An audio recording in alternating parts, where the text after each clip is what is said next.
Oremos con la lección divina hoy jueves 8 de agosto de 2024, jueves de la semana 18 del tiempo ordinario, segunda semana de Salterio. Celebramos la memoria de Santo Domingo de Guzmán, presbítero. Hagamos oración. Oh Dios, que por medio de la humillación de tu Hijo levantaste la humanidad caída. Concede a tus fieles la verdadera alegría para que quienes han sido liberados de la esclavitud del pecado alcancen también la felicidad eterna por nuestro Señor Jesucristo, tu Hijo, que contigo vive y reina en la unidad del Espíritu Santo y es Dios por los siglos de los siglos. Amén. Lectura del Santo Evangelio según San Mateo, capítulo 16, del 13 al 23. Llegado Jesús a la región de Cesarea de Filipo, hizo esta pregunta a sus discípulos: ¿Quién dicen los hombres que es el Hijo del Hombre? Ellos dijeron, unos que San Juan Bautista, otros que Elías, otros que Jeremías o uno de los profetas. Dícele él: ¿y vosotros quién decís que soy yo? Simón Pedro contestó: tú eres el Cristo, el Hijo de Dios vivo. Replicando Jesús le dijo: bienaventurado eres Pedro, hijo de Jonás, porque no te ha revelado esto la carne, sino la sangre, la carne ni la sangre, sino el Padre que está en los cielos. Y yo a mi vez te digo que tú eres Pedro, y sobre esta piedra edificaré mi iglesia, y las puertas del Hades no prevalecerán contra ella. A ti te daré la llave del reino de los cielos, y lo que ates en la tierra quedará atado en los cielos, y lo que desates en la tierra quedará desatado en los cielos. Entonces mandó a sus discípulos que no dijesen a nadie que él era el Cristo.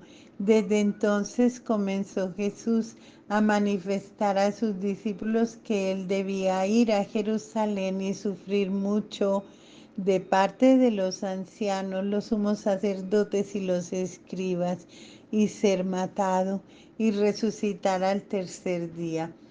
Tomándole aparte, Pedro se puso a reprenderle, diciendo: lejos de ti, Señor, de ningún modo te sucederá eso. Pero él, volviéndose, dijo a Pedro: quítate de mi vista, Satanás, escándalo eres para mí, porque tus pensamientos no son los de Dios, sino los de los hombres. Reflexión. Estamos en la parte narrativa entre el sermón de las parábolas y el sermón de la comunidad. En estas partes narrativas que enlazan entre sí los 5 sermones, Mateo acostumbra a seguir la secuencia del Evangelio de Marcos.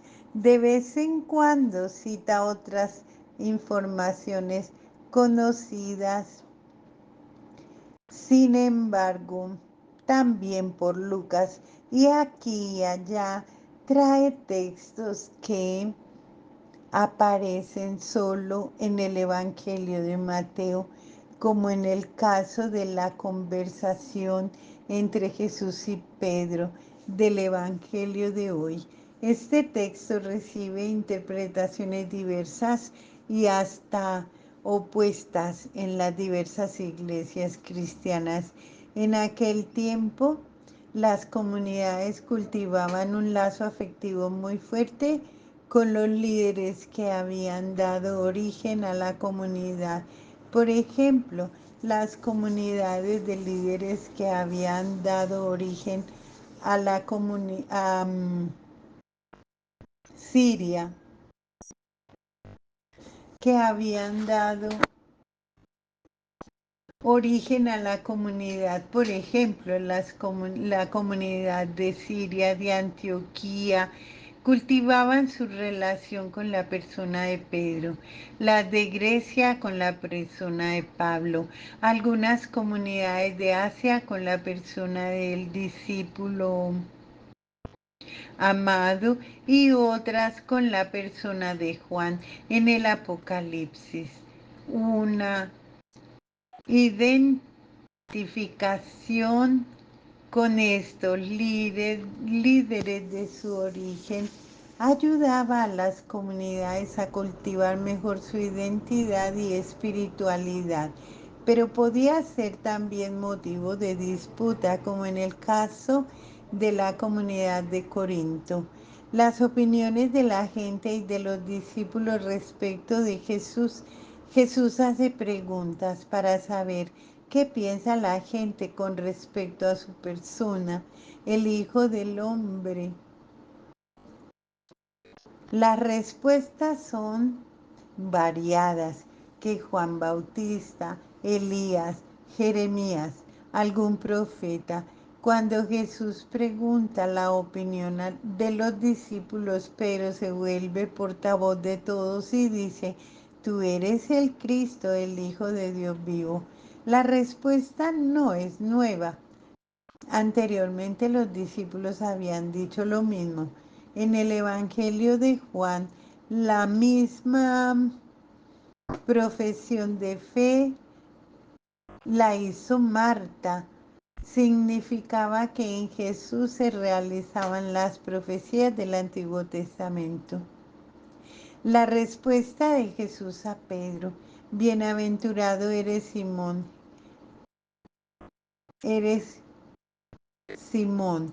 Jesús proclama a Pedro bienaventurado porque recibió una revelación del Padre. Aquí proclama a Pedro que también la respuesta de Jesús no es nueva. Anteriormente Jesús había alabado al Padre porque había revelado el Hijo a los pequeños y no a los sabios. Y había hecho la misma proclamación dicha a los discípulos por estar viendo y oyendo cosas nuevas que antes que ellos nadie conocía ni había oído hablar. La distribución de Pedro, ser piedra y tener la llave del reino. Ser piedra, Pedro debe ser piedra, esto es, debe ser fundamento firme para la iglesia, para que pueda resistir contra las puertas del infierno. Con estas palabras de Jesús a Pedro, Mateo anima a las comunidades perseguidas de Siria y de Palestina a que vean en Pedro al líder destacado de su origen, a pesar de ser débil y perseguida. La comunidad tiene un fundamento firme por la palabra de Jesús. La función de ser piedra, no fundamento de la fe, evoca la palabra de Dios al pueblo en exilio. Escúchenme ustedes que anhelan la justicia y que buscan a Yahvé.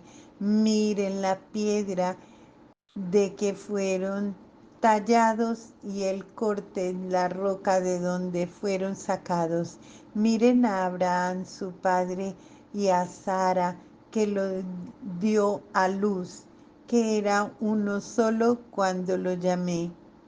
Se multiplicó luego que lo bendije. indica que en Pedro existe un nuevo comienzo del pueblo de Dios, la llave del reino. Pedro recibe las llaves del reino. El mismo poder de ligar y desligar es dado a las comunidades y a los otros discípulos. Uno de los puntos en que el Evangelio de Mateo más insiste es en la reconciliación y el perdón. Es una de las tareas más importantes de los coordinadores de las comunidades.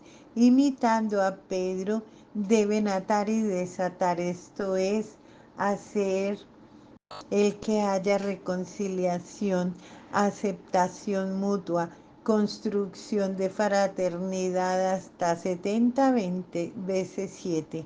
Jesús completa lo que falta en la respuesta de Pedro y éste reacciona. Jesús empieza a decir que él debía ir a Jerusalén y sufrir mucho de parte de los ancianos, los sumos sacerdotes y los escribas, y ser matado y resucitar al tercer día. Al decir que debía ir y que debía morir o que era necesario sufrir, indicaba que el sufrimiento estaba previsto en las profecías. El camino del Mesías no era solo de triunfo y de gloria, sino también de sufrimiento y de luz. Pedro acepta a Jesús como Mesías e Hijo de Dios vivo. Debería aceptarlo también como Mesías siervo que iba a morir, pero Pedro no lo acepta. A la corrección de Jesús trata de disuadirlo. Tomándole aparte, Pedro se puso a reprenderle diciendo: lejos de ti, Señor, de ningún modo te sucederá eso. La respuesta de Jesús a Pedro, piedra de tropiezo. La respuesta de Jesús es sorprendente. Pedro quería orientar a Jesús tomando la delantera. Jesús reacciona: quítate de mi vista, Satanás, escándalo eres para mí, porque tus pensamientos no son los de Dios, sino los de los hombres. Pedro tiene que seguir a Jesús y no al contrario. Es Jesús quien da la dirección. Satanás es aquel que desvía a la persona del camino, de ese camino que ha trazado Dios. De nuevo aparece la expresión piedra, pero ahora en el sentido opuesto. Pedro ahora es la piedra de apoyo, ahora es la piedra de tropiezo. Así eran las comunidades de la época de Mateo, marcadas por la ambigüedad. Así somos todos nosotros, y así es, según lo dicho por Juan Pablo II, el papado mismo, marcado por la misma ambigüedad de Pedro, piedra de apoyo de la fe y piedra de tropiezo en la fe. Para la reflexión personal, ¿cuáles son en nuestra comunidad las opiniones que hay sobre Jesús? Estas diferencias en las que la manera de vivir y de expresar la fe enriquecen la comunidad o la perjudican en su caminar. ¿Qué tipo de piedra es nuestra comunidad? ¿Cuál es la misión que resulta de esto para nosotros? Oremos. Crea en mí, oh Dios, un corazón puro, renuévame por dentro con espíritu firme, no me rechaces lejos de tu rostro, no me quites tu Santo Espíritu. Salmo 51, 12, 13. Alabado y adorado sea por siempre mi amado Señor Jesús.